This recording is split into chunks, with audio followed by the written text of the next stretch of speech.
Our most valued family, friends, and guests, especially our friends from around the world who have come from a long distance. Good evening.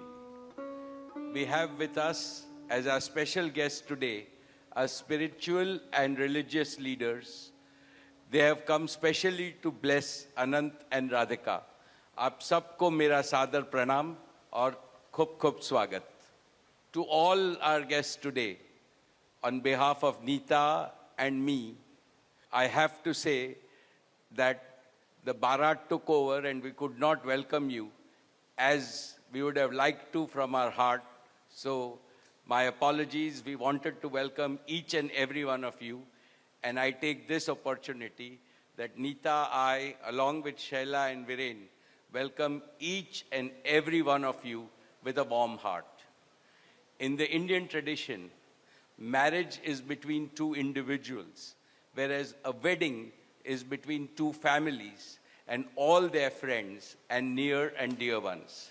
Therefore, we are profoundly grateful to all of you for sharing our joy and excitement at the auspicious wedding of Shubh Vivah Sanskar of Anant and Radhika. This is the final and the most auspicious ceremony of their divine union and the last wedding in our family.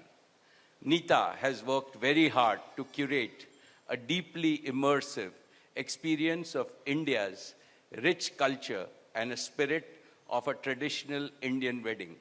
Over the next 2 days, participate wholeheartedly in the festivities and enjoy them to your heart's content.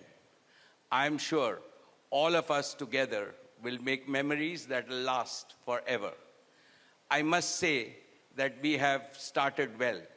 I was overjoyed to see many of you dance rapturously in the Bharat ceremony as a part of the groom's procession.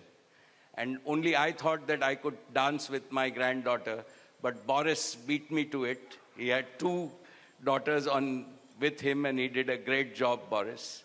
So that truly was a hurricane, wasn't it? Now the calm has descended.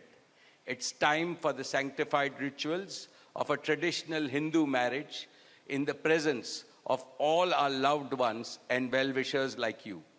On this long-awaited occasion, I invoke with utmost devotion the blessings of our Kul Devta, our Gram Devta, and Ishta Devta, and all the elders of the Ambani and the merchant families. The first to bless Anant and Radhika will be their doting grandparents, those who are with us today and those who are in heaven. Today I pray to the Almighty that Radhika and Anant be so blessed that their life together is filled with sukh, swasthya, samriddhi, and safalta, happiness, health, prosperity, and success.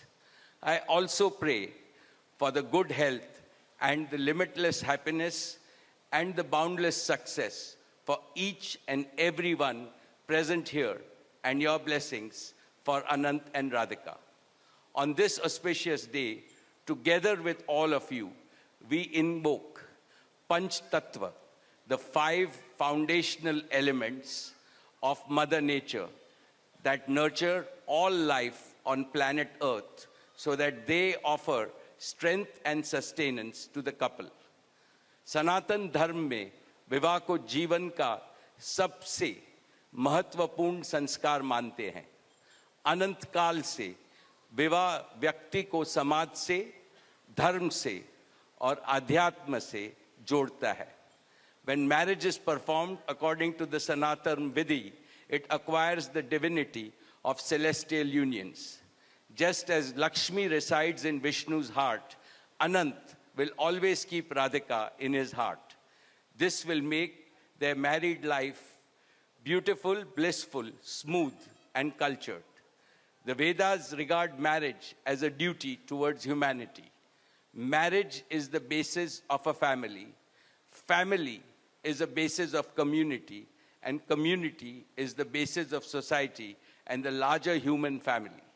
Marriage thus becomes the most essential guarantor of the continuity, cohesion, and well-being and progress of the human race. Therefore, the matrimony of Anant and Radhika commits them to serve humanity as a whole. Friends, guests, ladies and gentlemen, the air is filled with spiritual aroma. Gods and goddesses have descended from heaven into this Vaikuntha Lok. All of you have settled. And now, with your blessings and good wishes, let us begin the most pious ceremony of Shubh Vivah. Thank you. Jai Shri Krishna.